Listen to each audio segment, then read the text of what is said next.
well. So there's a lot of stories that kind of come around this site.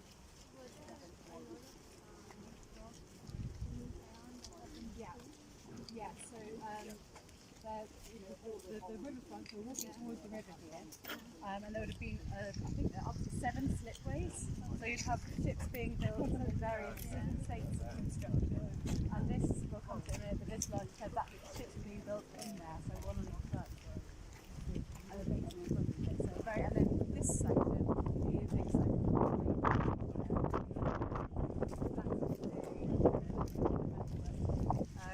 and along that boundary, you have got what we call stores and stuff that like boundary wall is a thick wall. You have the largest employer, but also some of the earliest organised employment. The scale of this, the technology. I should be able to remember that. But it was an organised workforce. A lot of things around early unionisation was happening around here. People were just not paid. And this, we're just coming around the corner. The manor house of Sace Court was just there. So the boundary between the dockyard and the garden is just along this line here, continuing up. And then as the dockyard grew, the ships got bigger, they needed more space, it then expanded further. But the trees that you can see on the other side, you'll see when you go around with Ed, that's the park which was made in the 19th century on part of the garden. So, and that did come further into the site, and then during World War I it was requisitioned, taken back again. So the boundary has moved back and forth. In fact, John Evelyn gave least part of his land, this part here, to the dockyard when it was expanding, on the understanding that it was for the building of ships. So that happened in that they're not building ships there anymore, but how the land could, how that boundary, though it's hard, it's flexible, and that relationship between the shipbuilding and the garden was very close, because the Silver, the book he wrote about the propagating forest trees, it was written essentially as propaganda for the Navy, because the ships were being built out of timber. They didn't have enough timber. Yeah, so exactly, yeah. Interesting in sort of both ways. They would have been there are woodlands. If you know the southeast green chain, there's a series of woodlands stretching southeast from London, which provided a lot of the timber for the ships here. But then as the ships grew and got bigger, they would be importing them largely from America, also Scandinavia, and they would come to the site up the river. So they'd come by water, by ship, to be then developed into building ships' timbers here. So did you also have like a lot of working or the workers living around in this area? Yes. So this, absolutely. This was the main employer. You also have materials from there's a phrase, someone who have a chip on their shoulder in English, and that was the legend is that came from the workers here when they weren't paid. They would take materials in the form of payment. So they'd walk home with a chip of wood. So there are, as you in some of the older buildings in Deptford, there are timbers that are ship's timbers. So the materiality of this site spreads out in various ways. But then also the kind of the high end engineering, the development of the engineering that was the closest dockyard to London. So this is where like the key experiments were being made. Then those forms. And engineering structures then rolled out across the empire. So you will see dockyard structures in Barbados that are very similar to ones that were first built here. The connection of this site globally through materials and through design is still there in the ground, and you can see how much the ground has been broken. And how much resurgent growth there is here. You had an enormous archaeological dig here 10, 11 years ago. We're still doing some spots as well. As the works progress, then we'll do another sort of dig accordingly. Yes. So where we've got, you can see that big structure there, that's actually on the jetty itself. That's the new marketing suite. We're doing some piling as well at the moment, and we've done additional sort of archaeology digs of Mola, just to make sure we've got that record as well. So when was a lot of it like demolished, or when did we lose a lot of it? Quite recently. Yeah, that's what I was wondering. Yeah. The most important historical building on the site, there's the storehouse, and the foundations of that are now listed as a scheduled ancient monument. It was only knocked down in the 1950s. Oh wow! And it was knocked down to put up a light shed because it wasn't which was then in use for like 20-30 years. The materials from that, the Tudor brick from that, were used to restore Hampton Court Palace. The clock tower from that was put on the shopping centre in Thamesmead to create a sense of place. So it's that kind of fragmentation of this site. It's now very dispersed. It's a very dispersed site. This left behind. And was it at the time? Because that's mad, isn't it? To like tear down a building to put in a shed. There's a But photograph. especially when just coming here today, it's like there's a lot of space. Like, was there nowhere else to put it? Right. So I guess that would have been in paper storage time. So this is owned by News International, and the print works at Wapping. So they'd bring the big rolls of paper Over here. here, and then from here up the river. But so there's just storing big rolls of paper. Yeah, but probably related to just ease of access. Yeah. Being able to transport things. Being able to get the like large that, ships in. In terms of you can just see the tops of the dormer windows on that building over there in the corner. That is the Master Shipwright's house. So, and we can't kind of get over there today, but that was obviously part of the site until the late 90s, when some people bought it, and they bought it off News International. At the time, it was semi-derelict, but as a listed structure, a bit of the News International didn't know what to do with it. It's someone's home, and very nice time. So sort of understanding that again, that boundary. But that's an interesting building, and they do open at various times, various events, and so forth as well. There's a long wait list to get to most of them. Is there? Yeah, look, it's worth it. It's good fun. I don't think they did open house this year. Are there more findings or more archaeological findings apart from that? So in the dig, there's it was done by MOLA, Museum of London Archaeology. They published their findings, so you can access the results of that 2012 dig. Okay. And what they did is they did a series of trenches around the site. They a lot of the slipways, so all of that, bits of the old officers' terrace, those buildings over there. Saysport Manor House there, a little bit of the garden wall, a bit of the mast docks which are over there. So yes, it was lots of little trenches around finding it. It's basically because and it's none of it's listed apart from the foundations of that building, and that was very controversial at the time because the argument is that it's it's not archaeology, they're below ground structures. It's a different thing apart from foundations, but these were built to be underground, they've just been filled in. So the argument being that if it were an above ground structure and it had lost a bit of a pediment, you'd list it and restore it, but they didn't. So if so, then why not the slipways? Good question. There was it was the Secretary of State at the time decided not to. I would have thought like this would be more interesting, or it's political though as well. Heritage and listing decisions are political because if it were listed, then that would put constraints on it. So yes, there was quite a kind of. It's the only dockyard that is not listed in the country, and it's the most important one. So I'm only saying. Yeah. When did you kind of develop your interest in this? Well, it was the the friends of mine who own that house over there, and they were involved in it. They've been involved in like all the planning stuff that's been going on.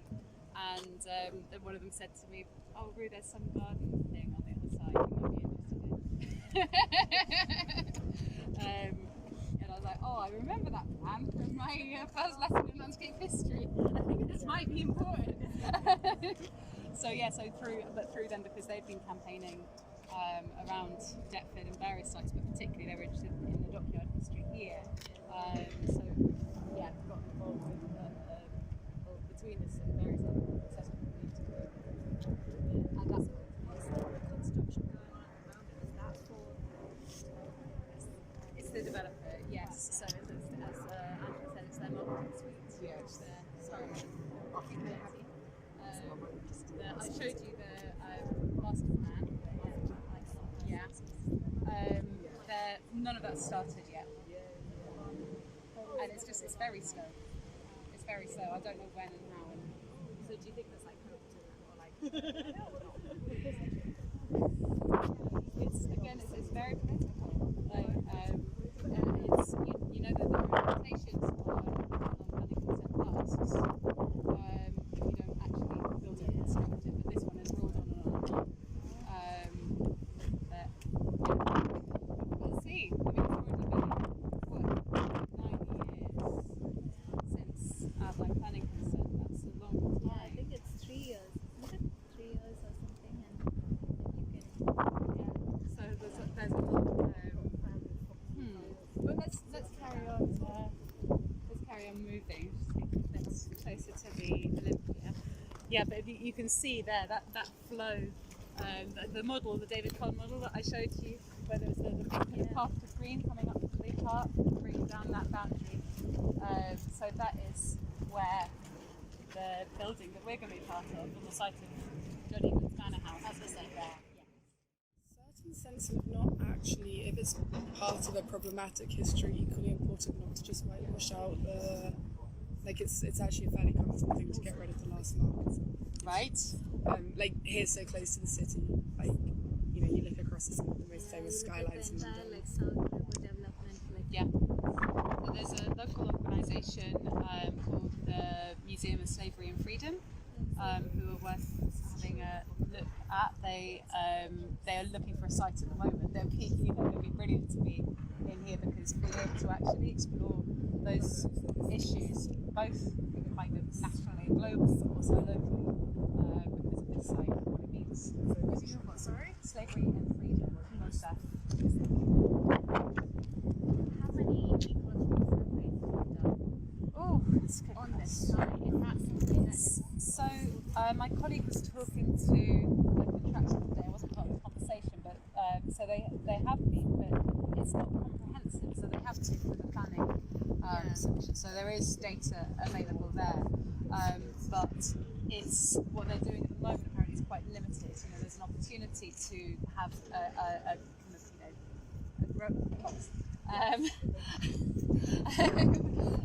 a record to see how it changes over time, but that recording is not being done. You wouldn't really, because it's a requirement. It has Yes. to be done within a certain time period before development as well, because you have to be. It's about demonstrating the impact of that change. So it wouldn't make sense for them to do it in the meantime. Basically, you would do it, wait until you need to do it. Okay. Yeah, extend it and then. How much was this site, like in terms of like an ecological?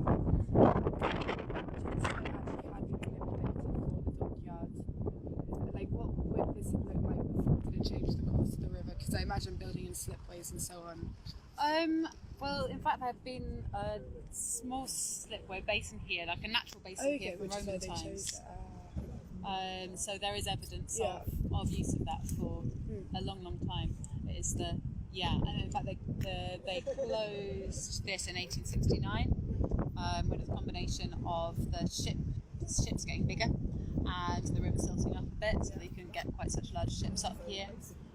So it has reacted to those It's kinds interesting. of. It's sort of like now historic change. so did the shipbuilding move to somewhere else or it just Yeah, so further out, so Chatham, Portsmouth, Plymouth, the existing I think this was one of 7, I think, at the kind of height, and it was established by Henry VIII, and for part of that kind of. Because it's also at the point where industrialization is happening. So Yes. did they still need the big ships, or they were big? Well, I mean, we're still. You also had the docks at the Isle of Dogs, so just over there. That was built to be able to take particularly on trade, so that a lot of the trade ships would be going by the Isle of Dogs.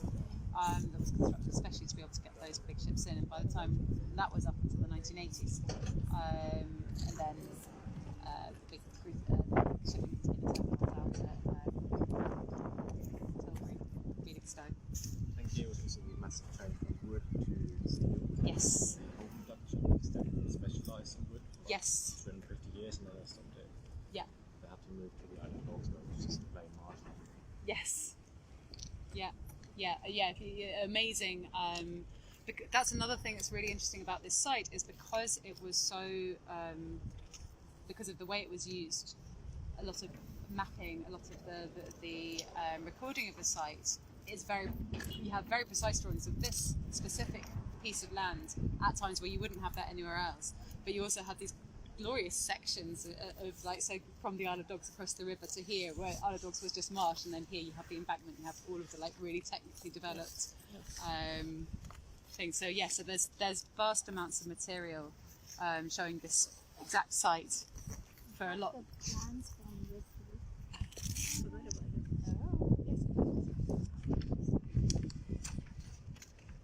Oh, nice print. Yeah, Oh, I what? think so. Yeah, these are the ones. Oh, brilliant! Yes. Okay, so you've already had a look at these. Brilliant. So yes, see where we are here. This is the shed Oh, right. on top of these 2 slipways. So there's a big basin. Yeah. Bree, do you want to walk Yeah, them up to keep going. your main bit? Yeah. So it shows you the plan. There's the green corridor that will come up from the park and the garden, leading straight up to this Olympia Square. So what it will mean is that the centre of the site is this huge site is that actually will be split in 2, or have as a central corridor that is kind of human scale, a little bit more of it is kind of accessible and culturally based, etc.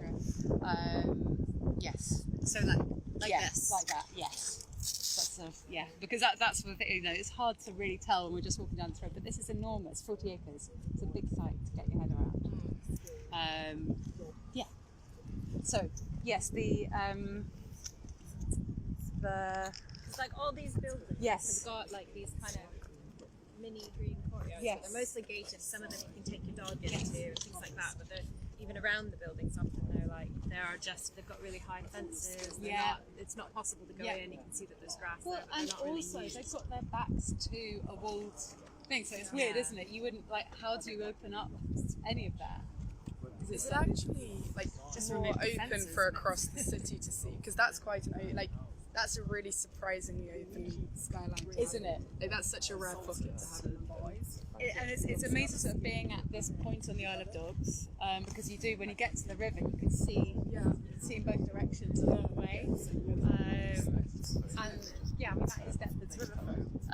I don't know what the tide is doing at the moment, spotted, but you may have, if it's low enough, then you can go after this. You can go back down to where the pub was and turn left, and there are steps down onto the beach. Have you been down onto the beach? I haven't been down onto the beach because I don't think it's maybe I've always got my timing wrong. But yeah, I don't know. Yeah, I have no idea what the tide is doing today, but that's then you can actually see the river. You can't from It's here. a rarity to have this preserved in such in the capital Isn't it? city. It's something this size. It certainly wouldn't pass planning now. I mean, it's hard to imagine that it could back then. Deal's done, right? Is there an time out sort of clause in it? No, I mean there are ways around it. Like there is absolutely for this very reason, but there are ways around it. Of course. And who has the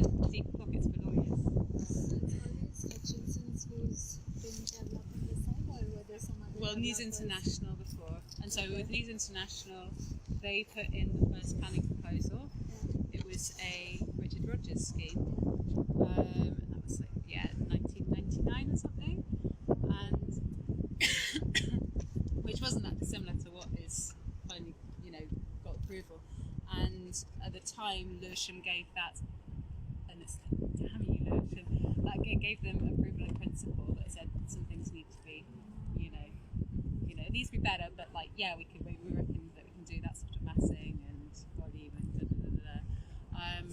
but as I say, it was really hard to get the interest in this site. We gained some traction with the garden, but they were less successful with the dockyard. So, for example, even if it was just something as small as having the basin, that would be really, the basin is really important, but the basin is going to be, there's going to be a water feature on, a bit of it, but it's not the basin, Also, isn't it going to be related to the proximity to the water and to the riverside and the value of that you can get from, that's factors into the sort of plan. Is it a development depth site? Are they looking back into depth, or are they? I think they're already International. international. I think they've already been advertised in China, haven't they? Yeah. Middle East. Yeah. It's an open market. Obviously, there are affordable units that obviously Lewisham will obviously tell us as a developer what percentage they want. So it's sort of a bit out of the developer's hands in a way. But obviously, this is all agreed years and years ago. Things move on, things change. But ultimately, it's still with the councils that approve whatever percentage they let for us to sell privately versus any affordable shared ownerships. And is that still at 14%? Yeah. As far as I'm Yeah, aware. so I think that's what the developer negotiated to, Back in the day. Back in the day, I mean, it's, what is it now? It's 30, 60%. Times move on. So if this was maybe done now, slightly different distribution. Things that Econ might have a slightly different take on it. So, Yeah. but it's all, again, like you say, it's all political as well. How things develop. So we're all pawns in it at the end of the day. But from my perspective, I'm just here to help construct the development, do it safely, and have the competition. So that's what we want. Who makes the money, who comes and joins, it's open to the market. So. There was, I read, this was in May, I think, there was something just on the, I suppose just on the same lines around affordable housing. Is not necessarily affordable housing isn't necessarily affordable for everybody. So it's it depends on how that's rated. But there's something which is in South of Lewisham called Citizen House. I don't know if that one is really interesting. It's a community land trust.